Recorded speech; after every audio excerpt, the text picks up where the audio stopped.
What is going on, guys? This video is gonna be nice and smooth and easy to digest. I mean, a lot of people, I've seen a couple comments of people asking me, what do I think about the mana gain, the mana change? So let's go into, oh wait. First. Y'all gonna have to eat that intro.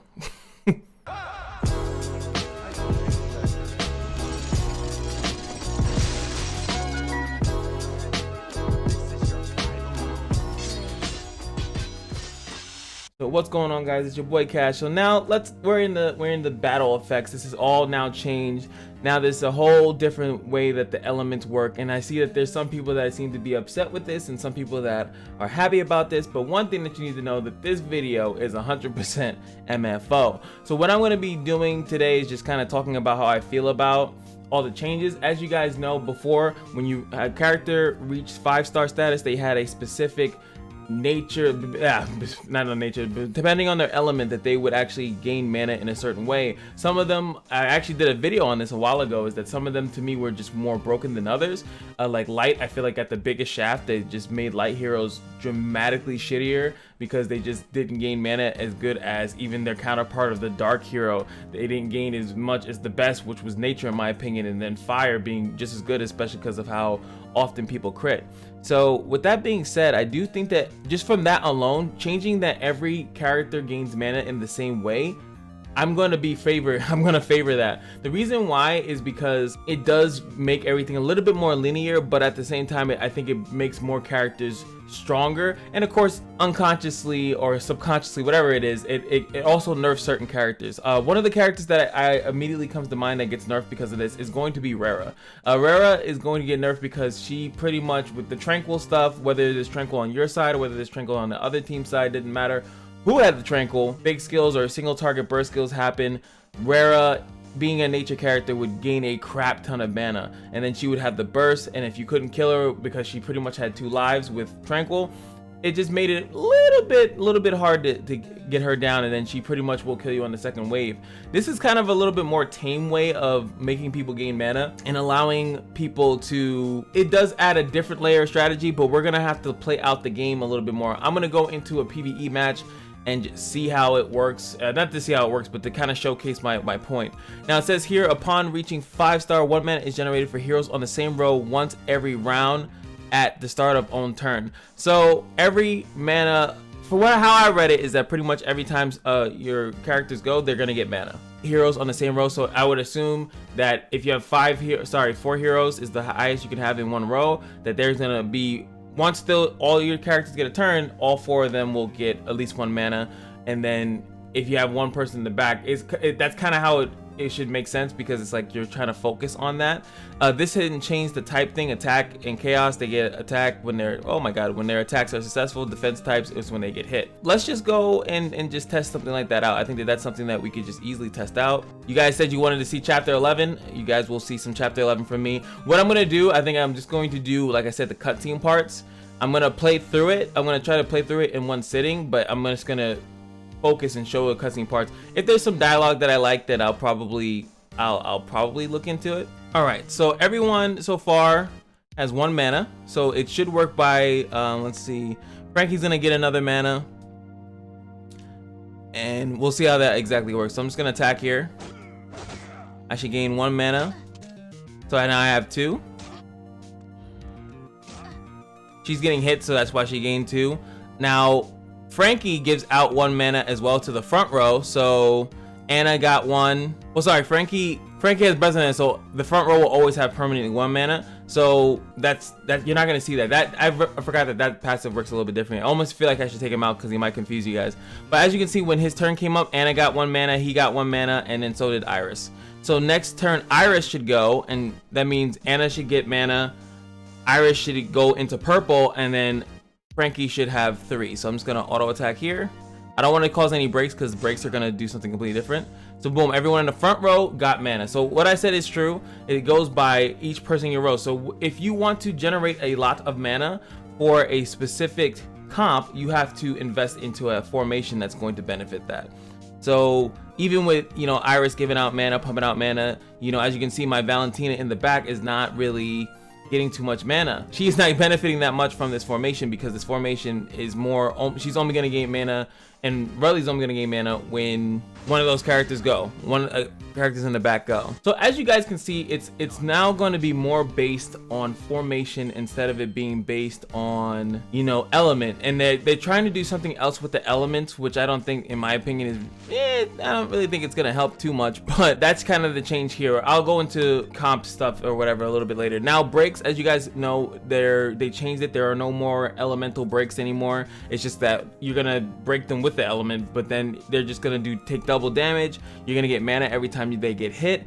We have to see if that works with damage over time, which you should check that as well. So let's go check that. And these are all still the same. Nothing really has changed here. I feel like there's more. I gotta keep my eye on this because I feel like they're changing some of this stuff randomly at certain times. Yeah, see, look, comrade, shared fate, interference, increase the attack defense of the target by them, military discipline. All this stuff is new. Gotta keep your eye on stuff. Sometimes they just put stuff into the game. And then they also have this. Elemental damage is additional effect that is applied to a skill that consumes mana and can be obtained through the signature force, which is something that on base level you won't really have to deal with it, but it's just that additional damage that you guys are going to be able to have access to. Like I said, this is only really good in my opinion for certain stages. This is going to allow when certain guardian stones or mixtures, like guardian stone mixtures, happen. So like if a character has multiple guardian stones, that you would be able to attack both of them with one character, which is pretty cool. Outside of that, I don't know how much damage this damage here is ignored defense. Like it doesn't go through a defense check, as it says it right here. Targets element and is not affected by target's defense, so it should do decent damage every time it goes in, every time it triggers. It has to go through a skill that triggers mana, so it's decent.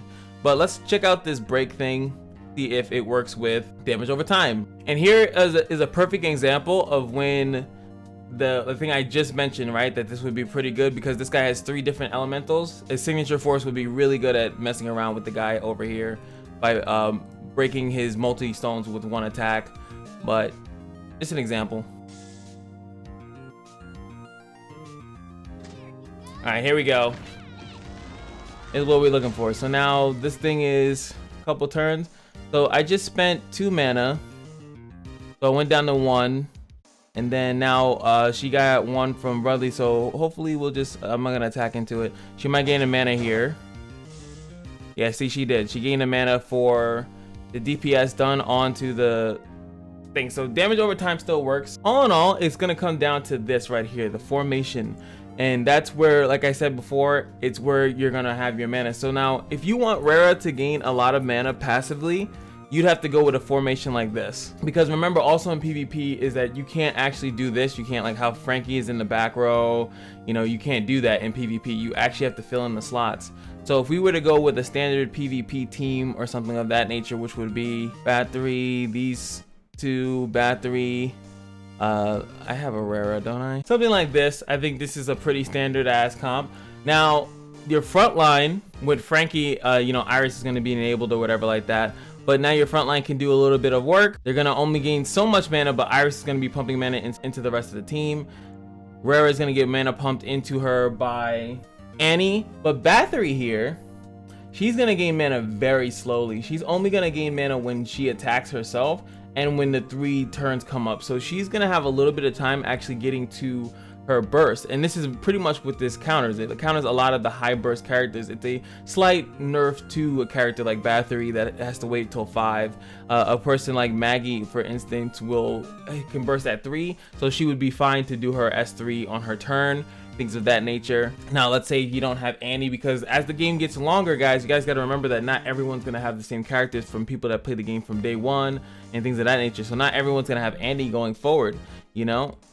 So this comp won't maybe be that successful. Maybe some of the newer units will bring in a new type of meta that will counter something like that. So I do like the formation, like it's changed. The mana is now based pretty much on formation. Like let's say this type of team comp, right? You run this type of team comp possibly with a bunch of fast characters, maybe it works, or maybe a bunch of slow characters. Maybe that will be the new wave or something like that. You know, it actually adds a lot of consistency to team formation. Oh, I didn't get a block, so now my Leopard doesn't do her heal. That's bogus. Like I said, look at left, her main skill is 4. Even like with Frankie in this comp right here, just using this as an example, pretty much she'll always have her revive up as long as everyone's alive. Also, keeping people alive is going to be very important as well. Like, it adds a layer of strategy to it. It didn't take too much away from it. So let me know YFOs in the comment section below of how you guys feel about it. So I'm pretty much on the sense that I think it's actually a good change. I do think that it implements a lot of cool stuff that I feel like people weren't really having to think about. The nature was like dramatically strong, fire was just dramatically strong. As far as elemental mana gain, I do like the elemental damage system, but like I said, I don't think that it really matters too much in PvP. It's more of a PvE thing, and I think that these changes are overall good. I think that they're doing good here because I think it's going to add a lot of consistency to stuff like the labyrinth for you when you're trying to gain, like trying to do some type of weird comp. And it also brings certain characters like some of these healers. I feel like it's definitely a bigger buff to the front line because they only were getting mana and only were able to do certain things if they got hit, and sometimes they were just not being able to do anything for a long time and being pretty useless. But now these characters will now gain, like, this is a pretty standard formation. I think usually it's like 2 in the back. Maybe, well, this one now is actually, like I said, the standard formation is 3 in the back, 2 in the front. A lot of the frontliners now that can actually possibly get off their S3, because a lot, like, his mana requirement is 5, and it would take forever for Glenn to get 5 mana sometimes. And the machine mana gain wasn't really that good. It wasn't that good. It was, you had to have high health, and it had to be only on your turn. You didn't gain it like per turn like nature was, or per the possibility to get it per turn like fire and ice. Like, so it kind of balances stuff out a lot. Like this, even this character, I love Obelia, but sometimes I didn't have the mana to do her skill. If I were to if I was to switch her into a comp that's possibly 3, I always have a defense buff up now. Every turn that everyone is alive, I'm getting a defense buff. And if I need to, I can also attack break them. So like it's little cool things like that. YFOs in the comment section below. Let me know how you guys feel. Oh, what is that? Oh my god, that was probably there the whole time from the hoodie, the cotton in the hoodie. This is actually not one of my hoodies. It's a old hoodie. It's pretty cool though. Like a ninja, holographic ninja, and then it says Savage on it. It's a really old hoodie, but I like it. It's very warm. Anywho, what's also very warm is that like, comment, and subscribe buttons. Hopefully you guys enjoy. And last but not least, just remember that every day at the cash, is your lucky day, and I'll see you guys in the next video. Peace.